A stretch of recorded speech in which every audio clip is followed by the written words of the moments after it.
What's going on, guys? Evolution Gaming here. We have here Tanner Gnatzig. All right, Tanner. What did you do this weekend? I got second place at the Friday in-person Gen Con regional. Okay, and how did that work out for you? Went pretty good. I went in going expecting that I wasn't gonna do anything because I'm playing like a tier 3 deck. What deck is that?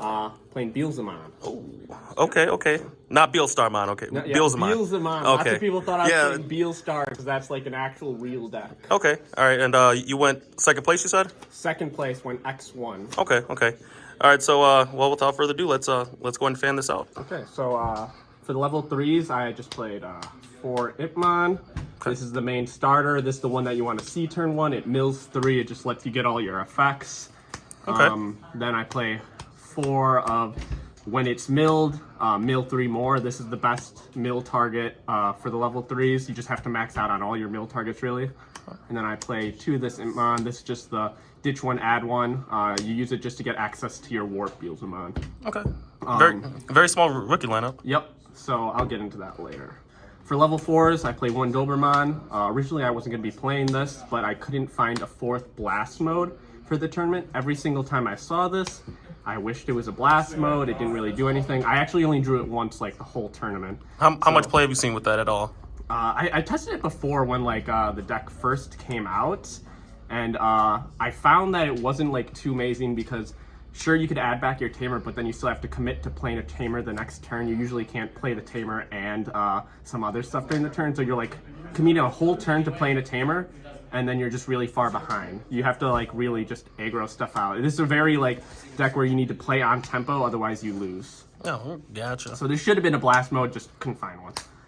So the thing that makes my deck different is that I play the hybrid engine, so I play 3 of the normal one, 4 of the retail, and then obviously the 4 level 5s. Okay. So the reason I played the hybrid engine is 1, hybrids are broken. They can't really interact with tamers. There's like 2 decks in the meta that could interact with tamers, and it's like black or gray, which isn't super amazing right now, and anything that plays defeat or Lucemon. Also, don't forget to mention get that final push in once you exhausted all your your attacks. Exactly. So a lot of time I'll just have enough memory to push out 2 of these just to end game.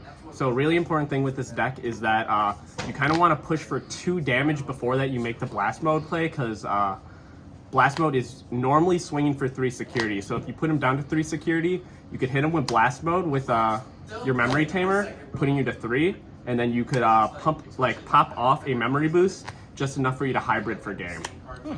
Neato. And you could also just loop the hybrids over and over if your hand isn't too great. This one's really good still, just because for the 2 evo cost, you could do this in the raising and then get access to your tamer from the trash if you didn't hard draw or if you didn't draw a Koichi. Oh, nice.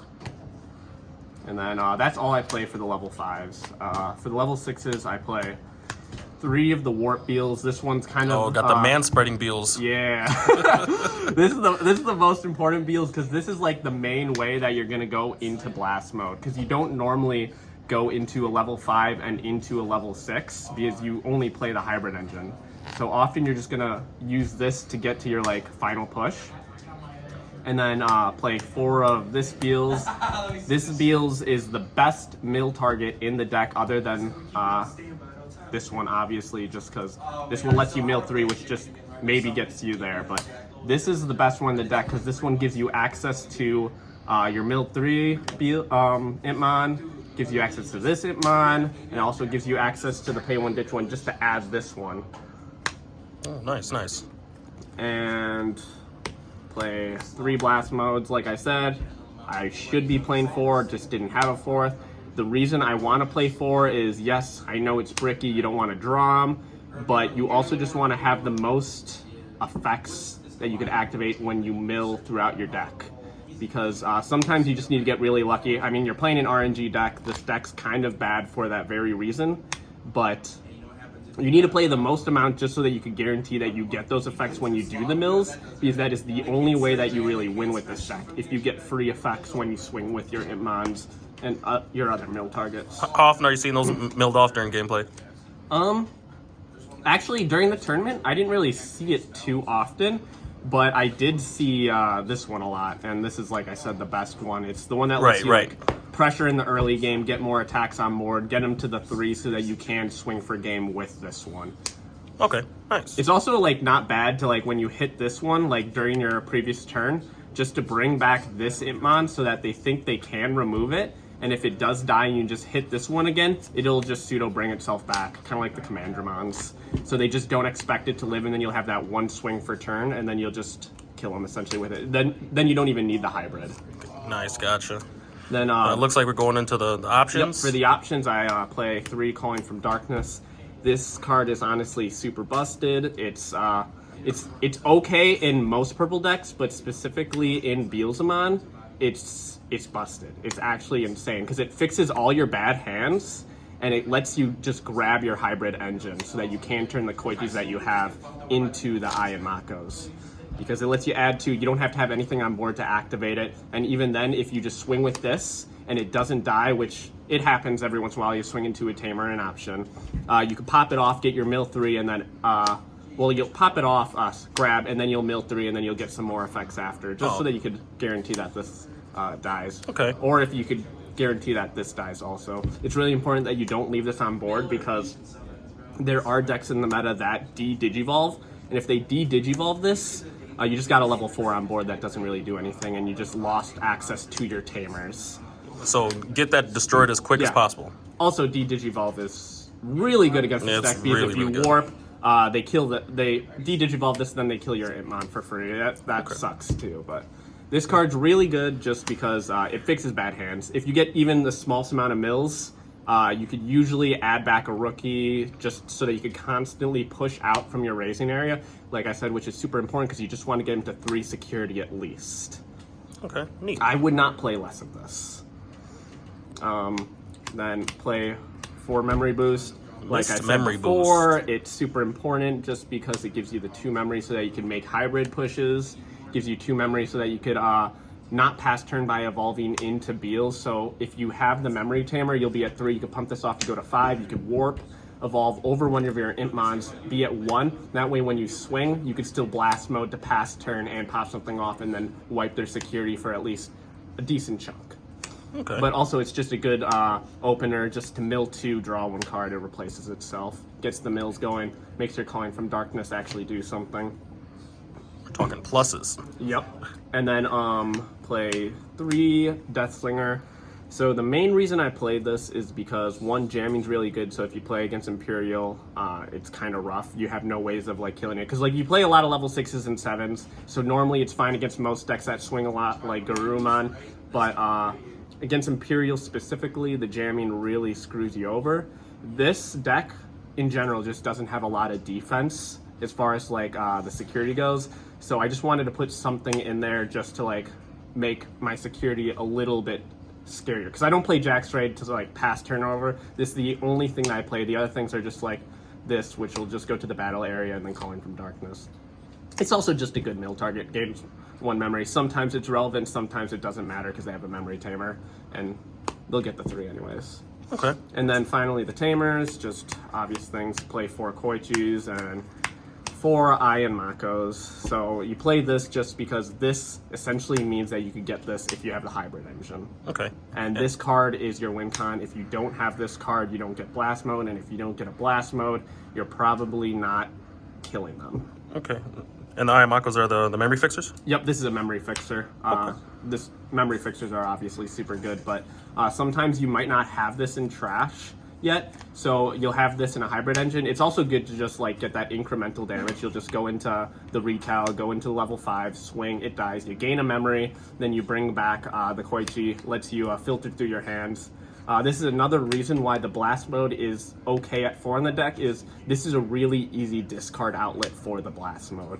It filters your hand, gets rid of the stuff that you don't need. Like I said before, sometimes your Rihimon won't die, which is fine because when you play the 1-cost option to pop it off so that you can guarantee that you have access to your tamer, you'll gain back the memory, so this is essentially free. Oh, okay, neat. All right, so you went second place, so that makes you X1. What was the one deck that you lost to? What could have? I lost to Alphamon. It's honestly this deck's like worst matchup, and There's not really much to say. Purple's always been kind of like bad against black, but D-Digivolve really screws it over. And the level 5 that says that I can't destroy it kind of like ruins the deck. And then they also play the 2-cost option that just says that you can't attack them. It's pretty insane. Also, last card I play. Gotta get the eggs in. Eggs on deletion. Pokemon. Yep. Another important thing that I should say is that when you have this out, I don't think it's ever really a good idea to tap this to mill 1 card from your deck unless you have an Itmon already in trash, because if you mill this Beels and you don't have a target for it, it just feels really bad. I know, like, statistically speaking, it shouldn't happen a lot, and just putting 1 more in trash to get you to your 10, 20, 30, so on and so forth is important. There's a lot of chances where this will just get milled like early on and you won't have it. And then also, that's the same reason why I don't play the other Pokemon, which just mills once on attack, because if you have this on top of it, you could attack, theoretically, mill this, no target. But if you attack, this dies, you'll mill 5 and you hit this, you could just bring this back. Oh, nice. Combos for days. Yeah. It's a Saki deck. It's pretty good, but it's also really bad, really bricky, and you have to get lucky. Okay. All right, so all in all, Tanner Gnatzig, second place at the in-person 2022 regional at Gen Con. Anything else you want to add in? Any shout-outs? I want to shout out Evolution Gaming, local that I'm at right now, and all my friends that I test with. Javad, my buddy who drove me to Gen Con, and then my friends who ditched me for Korean barbecue while I was in the tournament. Oh man, those some friends, eh? Yeah, right? All right, well, you heard it here, guys. So for all you Beelzemon players, go ahead and dust off that deck and give it some hope. Yeah, give the hybrid engine a try. It's actually really good when you don't have stuff out here and you just have stuff waiting in the hybrid area, or the tamer area, I should, not the hybrid area. It's really good when they can't like do anything to stop you from the next turn from killing them, because it's, hybrids are hybrids. But okay. All in all, hybrid engine, pretty busted. Give it a try. I think people are sleeping on it. This is the win con of the deck. You need to have access to it, and it hurts to Doberman and then wait a turn, grab it, stuff like that. I think it's just too slow. You need to go a little bit faster. Even if it's like inherently a little bit more bricky, it's worth it for the ceiling that you get in return. Okay. Yeah, if you have any questions about the deck, I'll respond in the comments. Drop it down below. But yeah. All right, there you have it. Thanks, Tanner. Yep.